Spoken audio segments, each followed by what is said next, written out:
everybody. Ken, am I able to share? I guess I should just try. Hey. Yes. All Yes, right. you can share. Fantastic. Well, good evening, everybody. I'm honored to be here to spend some time with you tonight to share one of my passions, which of course is Key Club. Thank you, Governor Alma and Jerry, for asking me to join this mid-year conference. I'm sorry that we're not in person, but certainly one of the lessons that we learned in COVID is we can use these virtual resources to convey information in a very cost-effective manner. So totally understand it, and being together over Zoom is better than not being together at all. All right, so I've been asked to speak with you tonight about the effects of COVID, or the effects, I should say, of the COVID pandemic on Key Club and our efforts at recovery and what I see in the future. So pull out that crystal ball. And then Jerry's asked me to leave some time for questions, and I'm going to call it just totally random. Well, maybe not totally random questions. In Key Club, when we do caucusing, they have to be relevant, So we'll keep it focused on Key Club and Kiwanis questions at the end. And of course, if you have a question as you go along, speak up. I would ask you to probably unmute and ask your question, because there's a lot of you and I can't always see who's trying to wave me down. All right. So for those who may not know me, or those who may only know me as the Key Club District Administrator that they see on Zoom meetings sometimes, on this slide, I've shared some fun facts about me. I am a super proud member of the Kiwanis Club of Los Alamos. I absolutely love my Kiwanis Club, and it's so nice to see so many of you guys out there in Zoom land.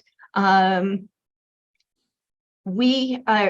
have been the Key Club District Administrator now. This is going on my fourth year, ending my fourth year. And thanks in part to that Key Club District Administratorship, I have entered what I call a semi-retirement phase. But my paying job is still as an attorney. I went to law school to change the world, and I ended up making a career out of saving people capital gains tax. So I guess that maybe still makes some people happy. My volunteer job as your Key Club District Administrator means that I am the Kiwanian who's been appointed to work with the Key Club District Board and to support all of our Key Clubs in the Great Southwest District. So Key Clubs in Arizona, New Mexico, and El Paso. As I said, I'm finishing up my fourth year, or as we in the DA world like to call it, this is my fourth governor. Let's see. So let's jump into some technical stuff. First, who doesn't like a spreadsheet, right? I know there are some club treasurers out there, you love spreadsheets, numbers are important. So let's start tonight's delve into COVID and the impacts of COVID on Key Club by looking at the numbers. Because a lot of what happened to Key Club, and I think you're going to see perhaps some themes with what happened with your Kiwanis clubs, can be illustrated very cleanly by the numbers. So the pandemic enhanced, unfortunately, what had been a trend in Key Club. We had been seeing membership prior to the pandemic decline, and COVID just pushed it off a cliff. So I've shared on this slide, as you can see, if we look at Key Clubbers in good standing at the what I call suspension date. So that's the day that clubs lose their good standing status if they haven't paid their dues. So if we look at the number of members the Southwest District had for the 1920 service year, as of that suspension date, we had 3,536 members. 1 year later, our membership was down 38%, with 2,205 members. Now I say only, that we only had 2,205 members, but the reality is that that's pretty remarkable.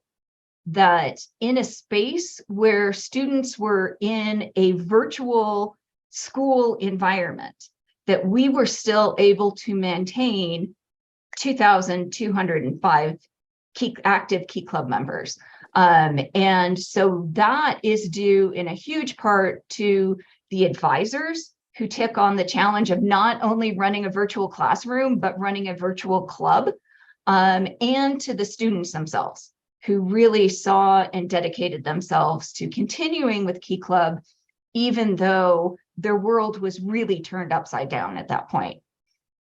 And as I was living through that service year, I think I was so busy treading water to make sure that we didn't go under, that I didn't appreciate that fact at that time. But when putting this presentation together and looking back, a decline of 38%, considering what we went through, really is not that bad. So I think we need to be proud of the efforts that our advisors and our students made during that time.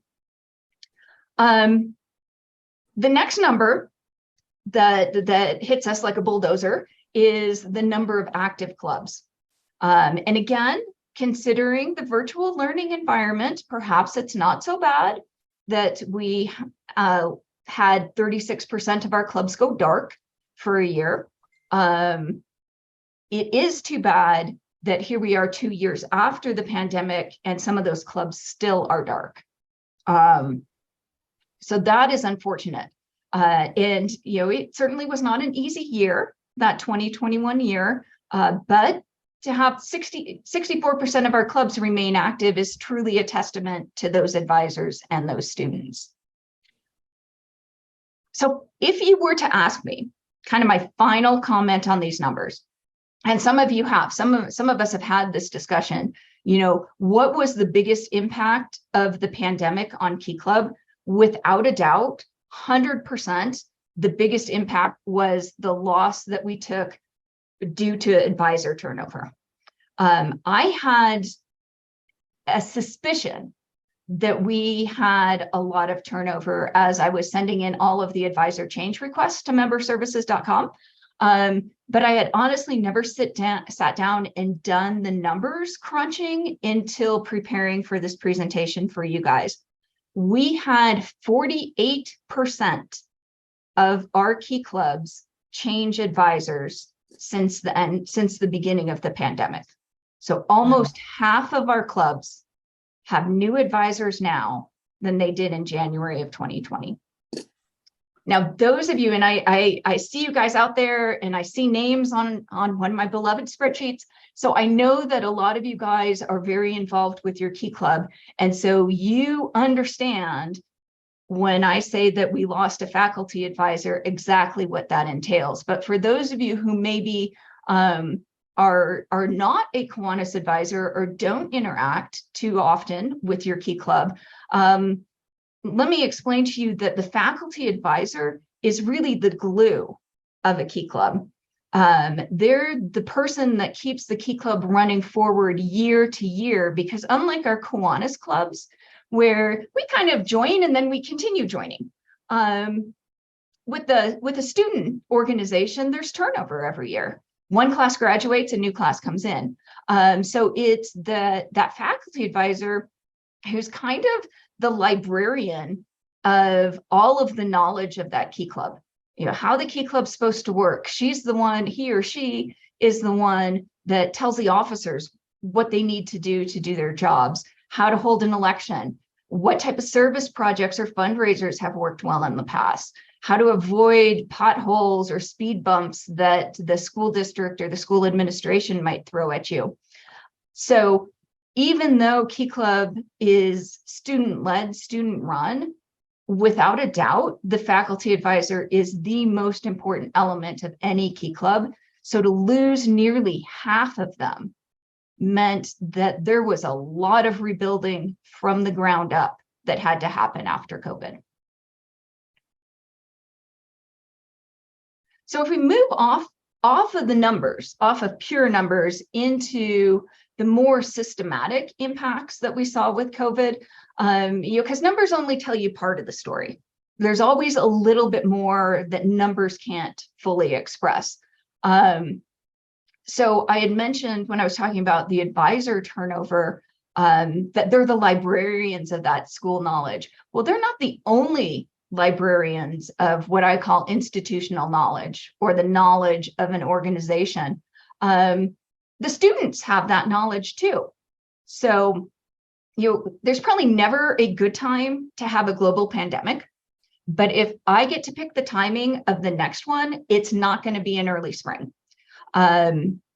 Because when you're dealing with Key Club, everything that you do deals with the Key Club election cycle. And so Key Clubs are encouraged to hold club officer elections in February or March so that they can get their officers elected before the district convention.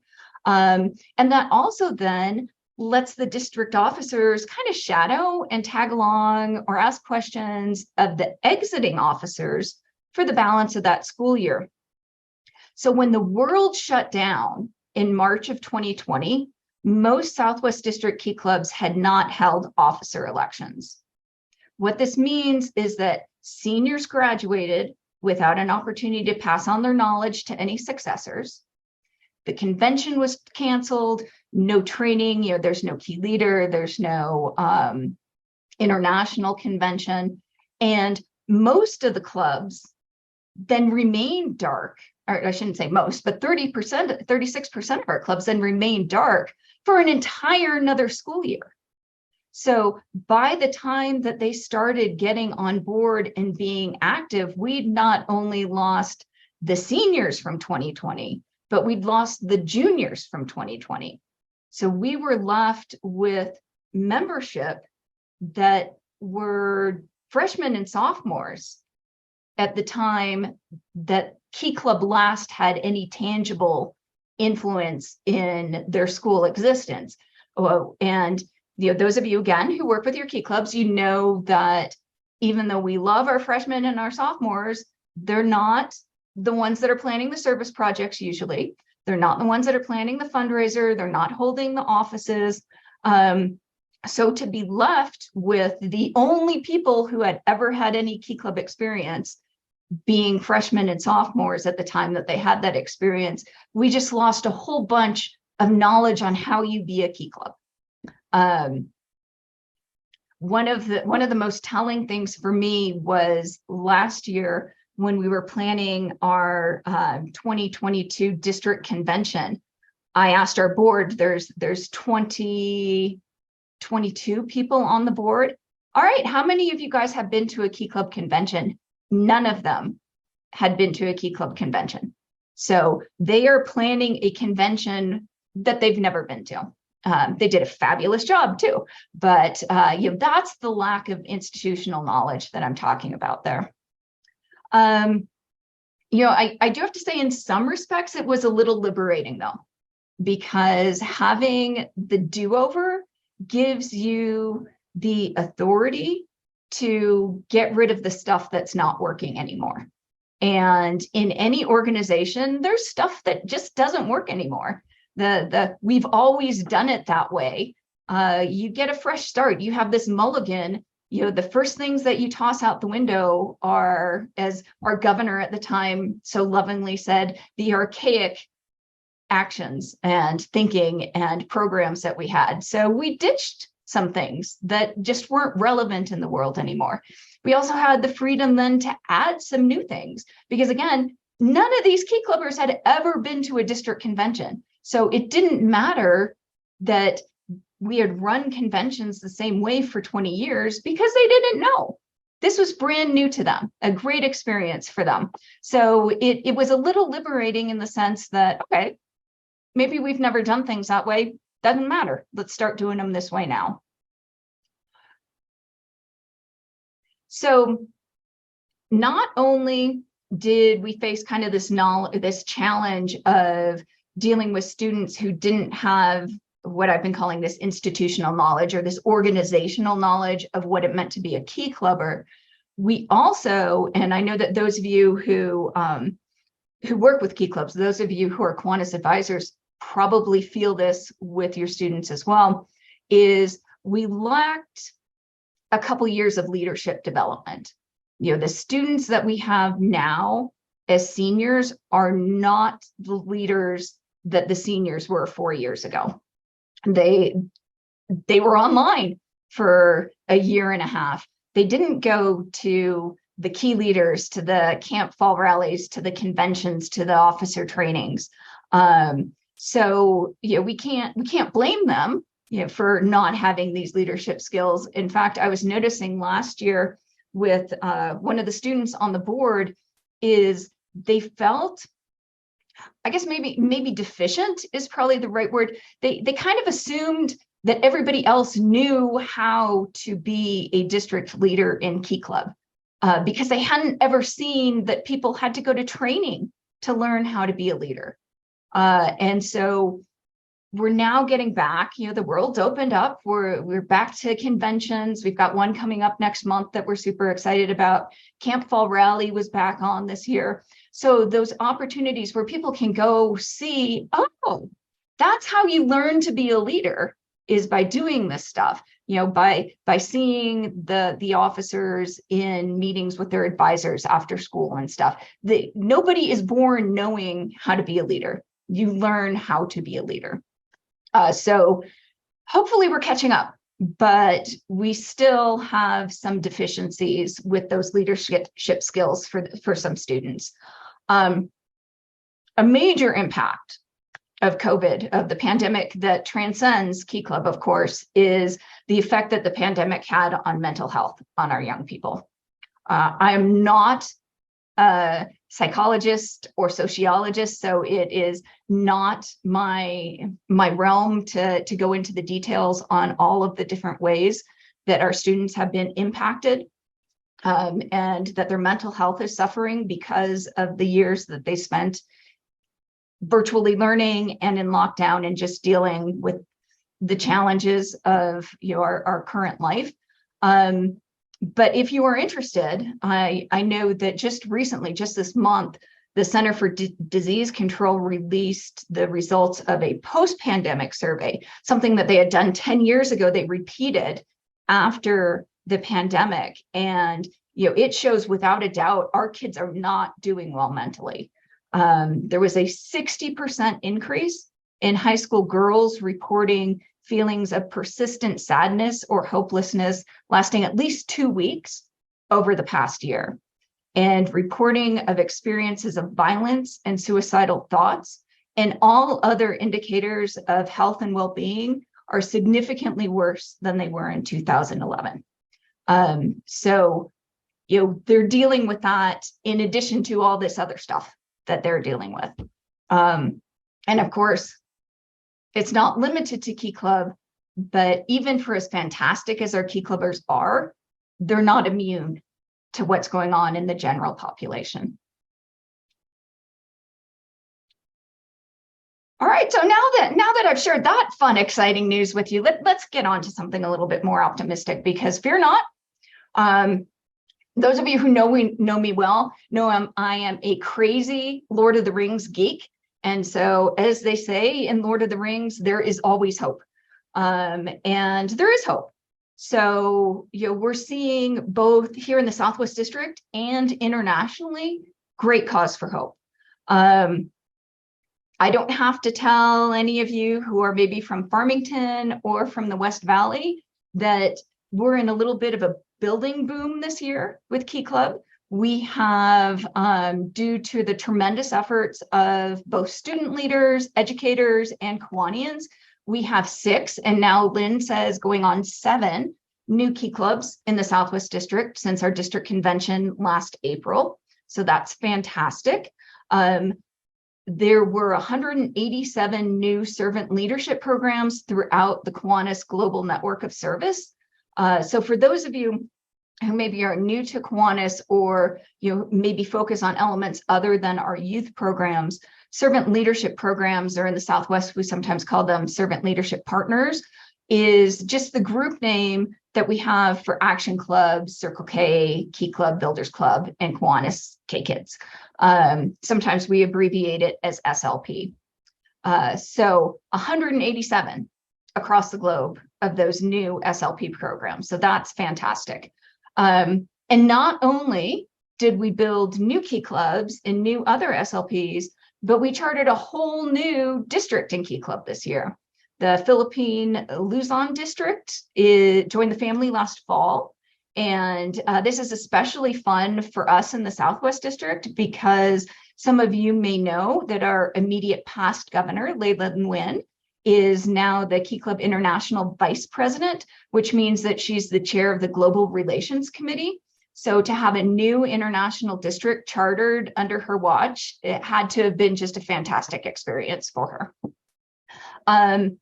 At the Key Club International level, I'm super excited about the work that both the staff and the Key Club International board have made to realign our programs and partners to ones that are more interesting and engaging to our young people.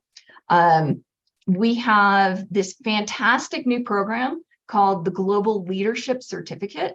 It's an opportunity and the price is included in membership. And it's membership for both Key Clubbers and CKI can both take advantage of this program. And it allows them to get some pretty major leadership skill training. There's subject matters like building meaningful relationships, strategic versus tactical leadership, self-awareness, being an agent for change. And so, this type of training, which again is free with their membership in Key Club or CKI, really puts them in a position to differentiate Key Club and CKI from the other service leadership, or excuse me, the other community service clubs that might be on their campus. Key Club has also tagged 3 new service partners. CollegeWise helps identify colleges that work well with students. College isn't for everybody, of course, but a lot of Key Clubbers do go on to college. And so having CollegeWise as a partner, they help with tutoring for the ACT, SAT. And it's a great kind of nexus to match what our students are interested in with a partner. Another new partner, they came on board last year, it fits in with that mental health crisis that we're seeing with youth these days. And that's a partner called Erica's Lighthouse. And they make sure that no person feels alone in their depression. They're a nonprofit organization that encourages good mental health, and they provide tremendous resources for students and educators, from grades 4 up through seniors in high school. So a lot of good resources. They don't provide the counseling, but what they do is they provide the resources that our students can use to help direct people who might need help to the counselors and to others who can help them. Another pretty exciting new partner for Key Club this year is Schoolhouse. They bring free tutoring to thousands of learners across the world.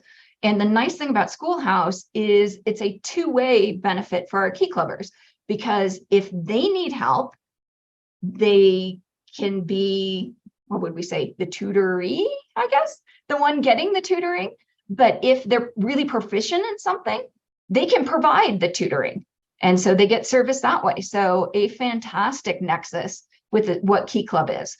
And I love that these partners and these programs, they really bring a great value to the membership in Key Club and with the Global Leadership Certificate with CKI, because it helps make Key Club more attractive to students when there's a million clubs on campus trying to get their attention.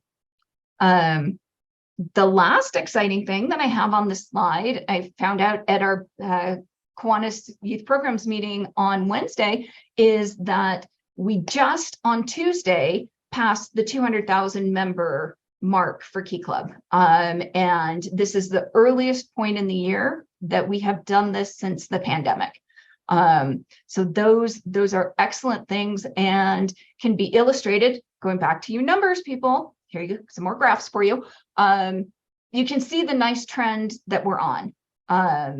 We hopefully will continue. It slowed down a little bit, which is to be expected, that rebound year after COVID, but we're trending the right way, both in terms of membership and in the number of clubs. All right, so Jerry asked me to say some words on, he didn't exactly say how we turn things around, but that was kind of implied. And so the first thing I want to say is I wish I could take credit for turning things around, but the credit for turning things around, of course, lies with the local Key Club members, the advisors, and the Kiwanis clubs that kept the faith and saw the value in the Key Club mission. To a great extent, myself and the district leadership were just riding on their coattails. However, we have done some things at the district level, which I think have helped strengthen Southwest District Key Club. First and foremost is I am big on training servant leaders. I believe you lead by example, and often you shut your mouth and you just dig in and you help. And so at the board level, I've really been focusing on training our lieutenant governors specifically on you are a servant of your clubs. You're not the boss of your clubs. You are there to help them. You are a resource. You're not superior to your clubs. And for the most part, that message gets through. And we've had specifically last year was the most amazing board. They worked so well together, and they really took servant leadership to heart in supporting their divisions. This year, not so much, but I'm not going to lose faith. We're gonna keep going with that message, because I think that is an important message for these young people. It can be a tough lesson for a 17-year-old to learn, that you need to lead by serving, but most of them do eventually get it. The other action that we've taken at the district level, which has been a huge help, if maybe not for Key Club as a whole, certainly for me, has been a rebuilding of the Key Club administration team. The job of managing Southwest District Key Club is way emphasis on way more than any one person can handle. Even somebody who semi-retired from their job to try to take control of Southwest District Key Club, there's a lot that has to be done. And the Southwest District used to have a very well-oiled machine of an admin team, and then gradually, kind of piece by piece, that machine fell apart until I entered the picture, and then COVID, and then it hit the fan. So we've been trying to, over the past couple of years, get a team back together. And piece by piece, that has happened. And I am so thrilled with the fantastic Kiwanians. Some of you are on this call who work on our admin team as zone administrators. These are people who mentor students, who support advisors in a geographic area, and who handle some of the many tasks that go into providing this incredible experience for our students.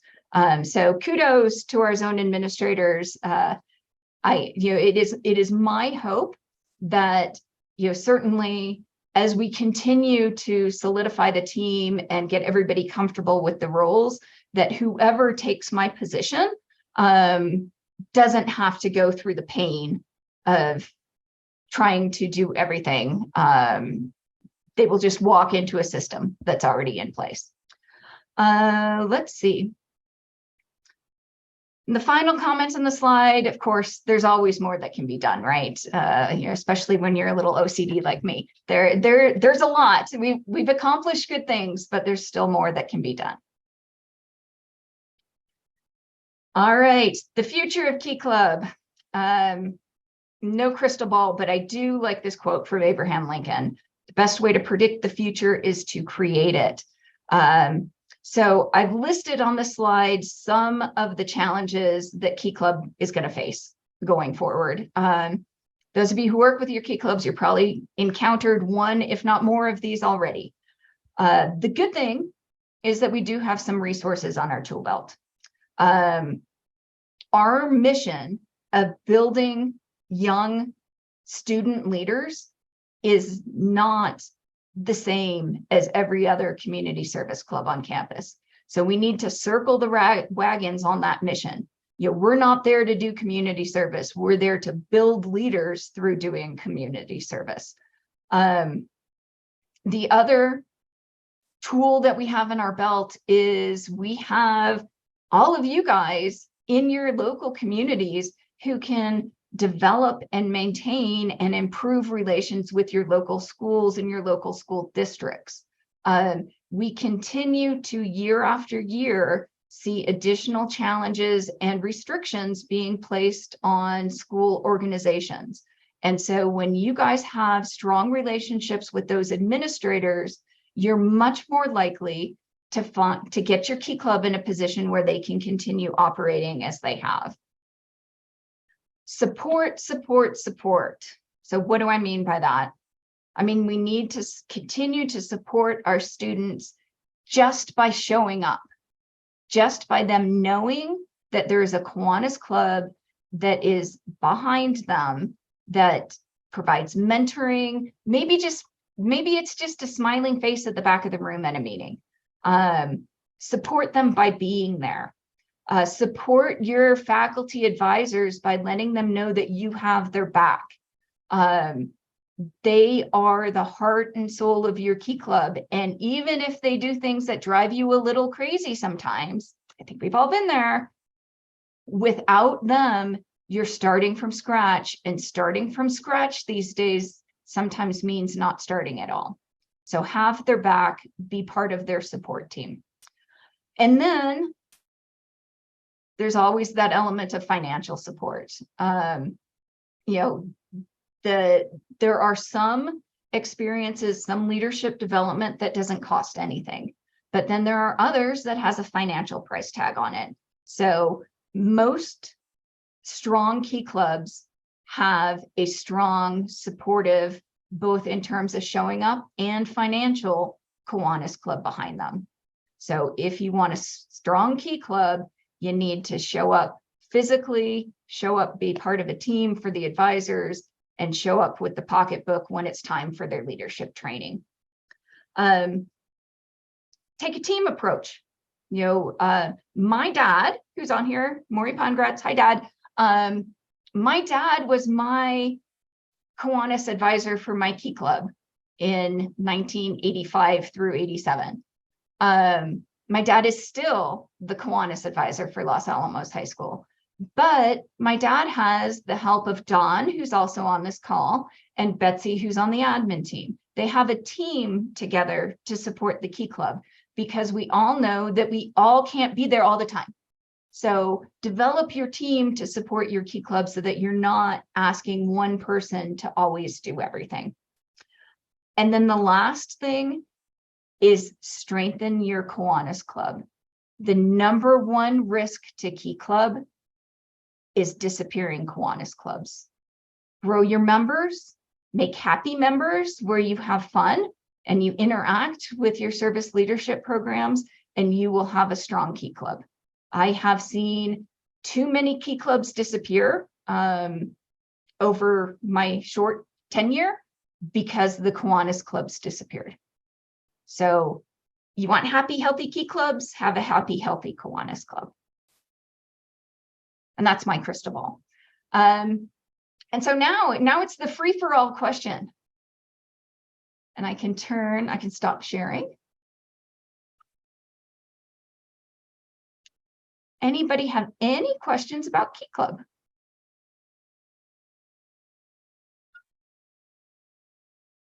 Hi, this is Ruthie Goldcorn of Glendale and Westgate Club. And I put my question in the chat, so I wouldn't have to roll it over. But to condense it, sending Key Clubs out of state for projects, and as a member of the Roseflow Club of Pasadena, and our single mission is getting the Kiwanis International float on Colorado Boulevard on January 1st or 2nd, depending upon the day of the week. This is the largest SLP for Key Club. And we had a Key Club from Colorado come, not sure when, people are still trying to find that out. And a member of the Sun City West Club was asking about how his key clubs could go to California. And so I need to talk to leadership about establishing, if there isn't already, protocols about how to do this and the fundraising that's necessary, and establishing quotas and ratios of chaperones to students and all of that sort of thing. So I need to know who to talk to about this and get this into a formal presentation. Yeah, our immediate past governor, Layla, was on the Rose Bowl float this year. And, I know from our associations with other vice presidents and presidents who have gone that it's a wonderful experience. And I think it's one that our students would enjoy. As any of the Kiwanis advisors that are on this call right now can attest to, is coordinating and paying for out-of-state travel for our students is a challenge. Absolutely. Yeah. So I'm going to put my email address in the chat. If you can email me, I think it would be a wonderful thing for us to explore. And I'm going to be honest with you, it's probably something that we would need to have you or somebody else who's interested kind of coordinate, and then we could promote. Because I do think that would be a fun experience for the students. You talk to any key clubber who has done this, and it's life altering. It truly is. And now that Kiwanis has let go, they took over for the past several years, and they had a pay to play, and they were calling the shots, including who rode on the float. When we were in charge, Action Club members, key clubbers, kids, the whole focus was that. And when KI took over and they had a 5-year arrangement, pay to play, no, it was all their cronies, and it was really unfortunate. But we're getting the control back. Yeah. And KI is no longer going to give us a dime, not one dime towards that $250,000 that it cost for that float. Yeah, so definitely drop me an email, and then I will I'll touch base with you, and we'll see what we can do, and you can kind of explain more to me offline. Yeah, absolutely. And I think a formalization so that everyone is clear is really important. So thank you, Karin. I appreciate that. And I see that there's an addition in the chat, so I'll look up your address. Yeah. All right. Yeah. So Liz, I agree 100%. It costs too much for students to go to district convention. The food alone at the convention this year is $160 per kid. But if you don't have the meals at the convention, then you have 325 kids that have to go out and find a meal. Right.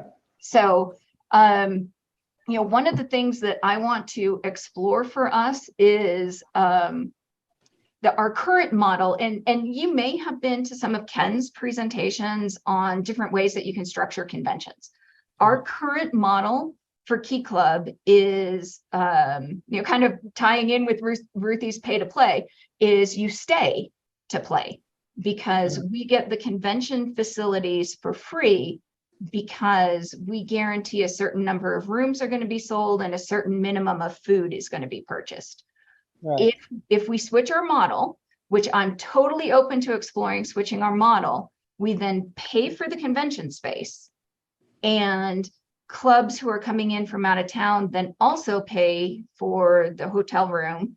And if we're serving meals, which again, because these are kids who have limited ability to go out and get their own meals, we probably need to continue serving meals. At our convention, they pay for the meals too. So would we change anything for the majority of kids if we switch to a hired convention facility system? And I don't know. Right. But it is something that we'll look at. I'm also hoping to form a group to explore maybe giving up our rotation of cities for convention and maybe locking into a longer term contract with one specific hotel with the hopes that we'd be able to get that price down. Okay. But Thank you. I appreciate it. Yeah, I think it's mostly like if it's a city they live in, then they say, well, but I can't afford to stay at the hotel and do all that. Can I just drive to the convention and pay my fees to go to it? So that's kind Right. of their Thank you for that question, Liz. And I know that Karin has a lot more input and insight into this. And I would think that probably a good time to address this would be at our next roundtable, or even a storyteller Tuesday, because I know this is something that most of the lieutenant governors have a question about. And I know Karin can certainly give us more information, and we can have a brainstorming about it. But at this time, I think we need to take a little bit of a break because Katrina, yes, Lynn? Sorry, Karin, can I just ask one quick question, or just kind of reaffirm something you said? When you said to develop the relationship with the school administration, that is so true. And the Key Club that I'm an advisor for, it was done totally by accident, actually, toward the beginning of COVID. They had a lot of turnover when you talk about teachers, also in administration. And I had gone in to meet with the Key Club, and this lady popped out of her office and she asked me what I was doing. And I said, I'm the Kiwanis advisor for Key Club. And she's the one that also is in charge of the extra programs. And she said, can I talk to you? I want to find out. I don't really know what this is. And I'm trying to get a handle on the clubs, because right now our district is telling us we have to start limiting the types of extra clubs on campus. mm-hmm. So I sat down with her for probably a half an hour. She gave me quite a bit of time, but I was explaining how exciting this program is, how important it is, what we have to offer. And she was actually very excited, and she became a real champion for us. So the next year, or when they could finally start meeting in person and all that, the school made the decision they were only going to have one extra type of service club. The service club included National Honor Society as well. And they said, it's going to be Key Club, and we're going to roll all of the NHS students into that program. Nice. So it really does make a difference. And for any Key Club advisor, it's great to go and have a good relationship with that advisor, but I would definitely make an appointment to find out who's in charge of programs and go meet with them. It does not hurt. Yeah. Thank you, Lynn. And Alma, I am 100% happy to come back to do a roundtable specifically on Key Club anytime after March 17th. Gotcha. I knew that. Okay, I will really set that up for you, Karin. Thank you very much. And thank you for your presentation. It was so wonderful, just like I knew it would be. And you gave us so many good, and not only did you give us numbers, but you gave us inspiration. And that's what this is all about. So I thank you very much for being here. And it is time, it's 6:59, and we kind of hope to have about 5 minutes so somebody could take a break. So you're going to have to just kind of. You can give them a 5-minute break. I got plenty of time with that. So and give them that break. Well, I think we're just going to let them take their break as they can, because I don't want to take any time away from you.